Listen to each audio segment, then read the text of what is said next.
Hi, Mystery Recapped here. Today, I'm going to explain an American horror thriller film called Old. Spoilers ahead, watch out, and take care. It's time to get Shyamalaned. At the start of the movie, the Kappa family gets invited to a resort for a holiday trip. The parents, Guy and Prisa, have never heard of the resort before, but nonetheless, they are excited. Once they reach it, the entire staff greets them, including the manager himself. A woman then arrives and gives them welcome drinks. After a while, she leads the kids, Trent and Maddox, outside, while several other people are chillin'. At the candy station, the kids meet Idlib, the manager's nephew. Trent immediately befriends him, and the two start exploring the place. Meanwhile, Maddox and her parents get into their bathing suits and have a fun time on the beach. At first glance, it appears as if the family is about to have the time of their lives. However, little do they know that they are in for one hell of a horror ride. Probably a twist ending, too. The next morning, we are introduced to the other families over breakfast. Charles, a renowned surgeon, has come along with his mother Agnes, his wife Crystal, and their 6-year-old daughter Kara. Crystal hits on the waiter right in front of her husband. I hope I get super rich someday so I can have a broken relationship too. Then there is the Carmichael couple, consisting of Yaren and Patricia. The latter is suffering from epilepsy, which often causes her to have seizures. Even today at breakfast, she experiences a violent seizure, but luckily the surgeon Charles helps her up. Meanwhile, the resort manager approaches the Kappa family and tells them about a beautiful beach that lies just 5 kilometers from there. He also mentions that he has already arranged a vehicle and other essentials for their trip. Guy and Prisa are perplexed as to why they are being treated like royalty. Nonetheless, they agree. Shortly after, the family boards the bus and gets ready for their trip. To their dismay, Chris and his family also join in, making the trip not so exclusive. After a while, they drive past a gate that clearly says off limits. None of the guests notice it, as they are too caught up in their own activities. Once they reach the end of the road, the driver drops them off and points them in the direction of the beach. He doesn't even bother to escort them there or carry their belongings. Before leaving, he mentions that he'll pick them up at 5 p.m. In the next scene, the group continues walking through the forest and into a narrow cavern. From there, they eventually arrive at the beach. It is an absolutely stunning place, just like the resort manager had promised. Wasting no time, both the families start unpacking their stuff until they notice a lonely-looking man sitting nearby. He is revealed to be a famous rapper named Mid-Sized Sedan. Mid-sized Sedan. Maddox immediately recognizes him and tries to get his autograph, but her dad tells her to leave the guy alone. After a while, the 3 kids get to playing and find numerous items buried in the sand. Most of them are toys, while some are other objects that one would normally bring to the beach. It gets even weirder here. The beach doesn't contain a single fish, not even small mollusks. And you know what they say, no mollusks? Get the hell out of there. Meanwhile, Trent, being a curious kid, goes swimming alone. He splashes against the small waves and is having a fun time until a dead body comes floating towards him. Terrified, he screams for help, and the adults immediately come to rescue him. The dead body is brought to the shore, and the surgeon, Charles, deduces that she had drowned just recently. He then asserts that Mid-Sized Sedan killed her, as there was no one else on the beach when they arrived. Dude must have mid-sized murdered her ass. The accusation becomes even more compelling when Sedan is seen bleeding from the nose, indicating that he had a fight with the woman. The latter tries to explain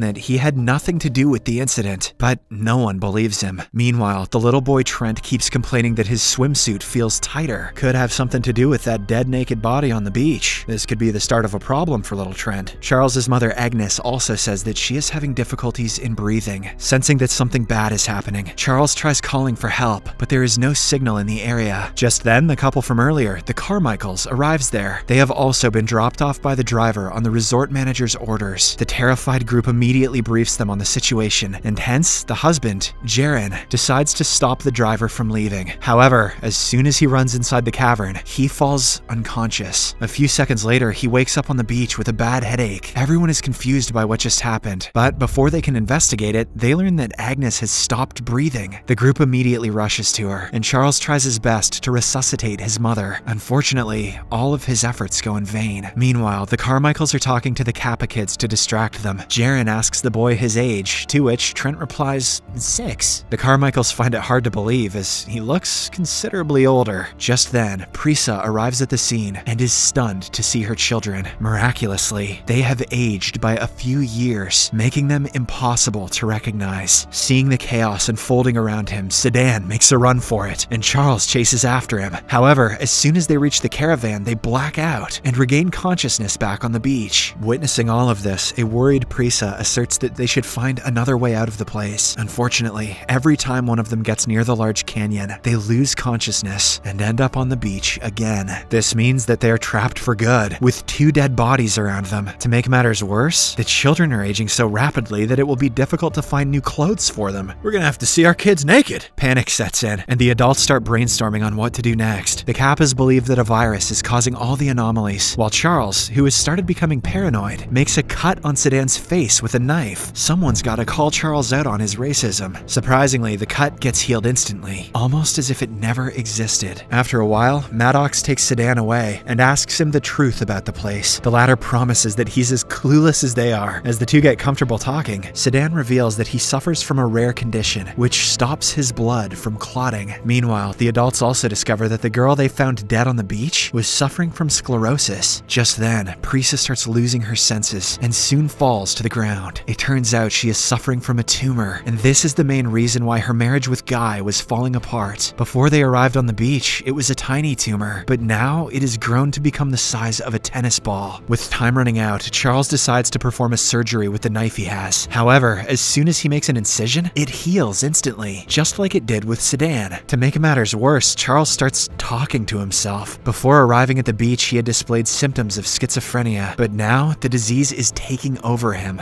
Nice try, Charles. We know you're just racist. Fortunately, the rest of the group helps him snap out of it so that he can continue with the operation. Charles then makes another cut near Prisa's abdomen, and this time, everyone holds the opening so that it doesn't heal. They only release it after Charles takes out the giant tumor, and as soon as the wound heals, Prisa regains consciousness. She is no longer sick now. Unfortunately, their happy moment doesn't last long as they realize that the dead woman from earlier has now turned into dust and bones. Her body has been taken out only a few hours ago, but somehow it has completely decomposed. Prisa, who is a museum curator, examines the bones and explains that something like this takes at least 7 years to decompose. This is when the group finally realizes that time is moving faster on this beach. Prisa calculates it precisely and concludes that half an hour here is equivalent to a full year in human life. Elsewhere, the kids, Trent and Kara, are seen munching on the remaining food. When they return, everyone is shocked to see them all grown up. Not only that, Kara is heavily pregnant with a child. They must have had sex like 7 seconds ago. Realizing that she may give birth any time now, Charles and the others lay her down and prepare to get the baby out. Crystal also wants to be with her daughter, but she passes out due to anxiety. When she wakes up, she finds out that Kara has given birth to a baby, but it is now dead. Time moved so fast for the baby that it didn't even get a chance to consume food and build its muscles. Trent looks at all this and becomes confused, as despite being a grown-up, he still thinks like a 6-year-old. On the other hand, Charles has started to lose it. In one instance, he threatens Jaren to go away, while in another, he tells his wife to put on makeup, saying she looks ugly. Charles eventually crosses the limit when he grabs Sedan and repeatedly stabs him with a knife. The poor rapper doesn't even get a chance to heal due to his condition, which prevents blood from clotting. Devastated, Yaren decides to cross the waves and call for help, saying risking his life is better than dying here slowly. After he leaves, Guy slowly takes the knife away from Charles, who at this point has become totally paranoid. Seeing this, he suddenly realizes something. All the families that arrived at the beach had something in common. At least one of their members was suffering from an ailment. For instance, Prisa had a tumor, Charles was suffering from racism, Sedan had a rare blood condition, and the dead woman was suffering from multiple sclerosis. Guy then asks his wife where she got the invitation card. Prisa reveals that she got it on a random sweepstakes, which was on the back of her pharmacy receipt. This concludes that the resort owners already knew their medical histories. In the next scene, when Maddox goes for a swim, she comes across a dead body. It is revealed to be that of Yaren. Thank God I couldn't pronounce that guy's name. same. He must have blacked out inside the water and drowned, similar to what happened to the woman from earlier. Seeing him, Patricia cries in agony, while the remaining group becomes even more devastated as they have literally nowhere to escape. However, Kara does not want to give up so easily. She decides to climb up the canyon and almost succeeds in it. Unfortunately, just as she reaches the top, she blacks out and falls to her death. Seconds later, Patricia starts convulsing violently, and she passes away too. In this way, 2 more corpses are added to the collection. Soon, the day turns into night, and the Kappa couple slowly starts losing their senses. At this point, they can't even recall why they are trying to leave this beautiful place. On the other hand, their children have unearthed a book, which apparently belonged to the people that came before them. In it, the names of all the people are mentioned, along with their addresses and ailments. Just then, Trent's attention is diverted by a light coming from the top of a hill. On a closer look, he finds out that it is a camera. This means that someone is inspecting them closely. Meanwhile, Charles, who has become a ticking time bomb, slowly approaches Guy to finish him off. The latter cannot see it because he has become nearly blind. Soon, Charles lunges at him and starts slashing his body with a knife. Prisa is just nearby, but she cannot hear it as she has become deaf. However, when she eventually finds out what's going on, she grabs a rusty knife and attacks Charles with it. She manages to make a small cut on his arms, but this is enough to kill him as the rust immediately enters his veins. Elsewhere, the siblings slowly enter the cave where they run into an aging Crystal. She doesn't want anyone to see her hideous face, so she tries killing the children with rocks. However, when she tries picking up a big one, her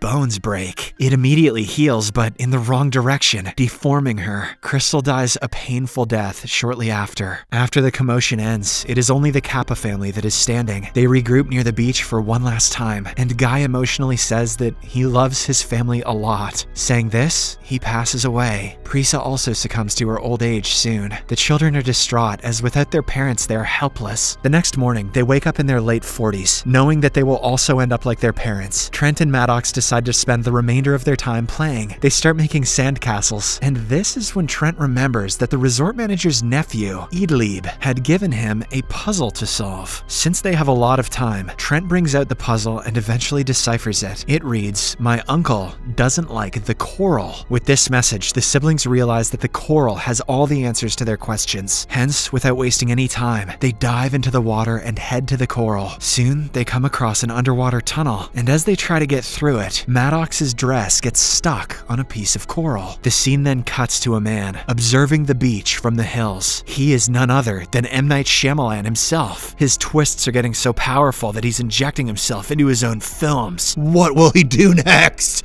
What will he do next?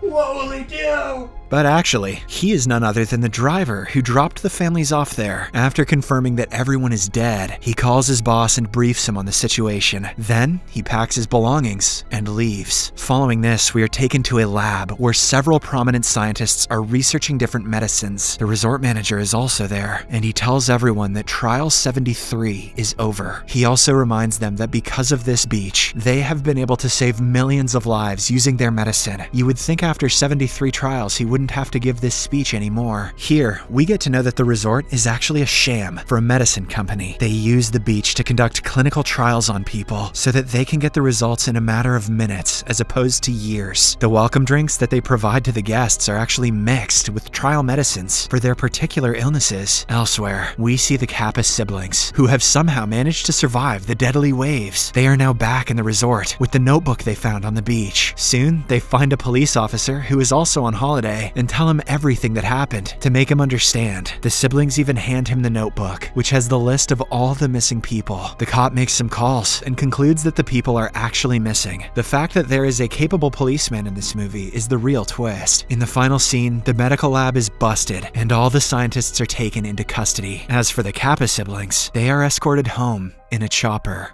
Subscribe for more videos like this, turn on notifications, and leave a like to help the channel out. Thank you for watching.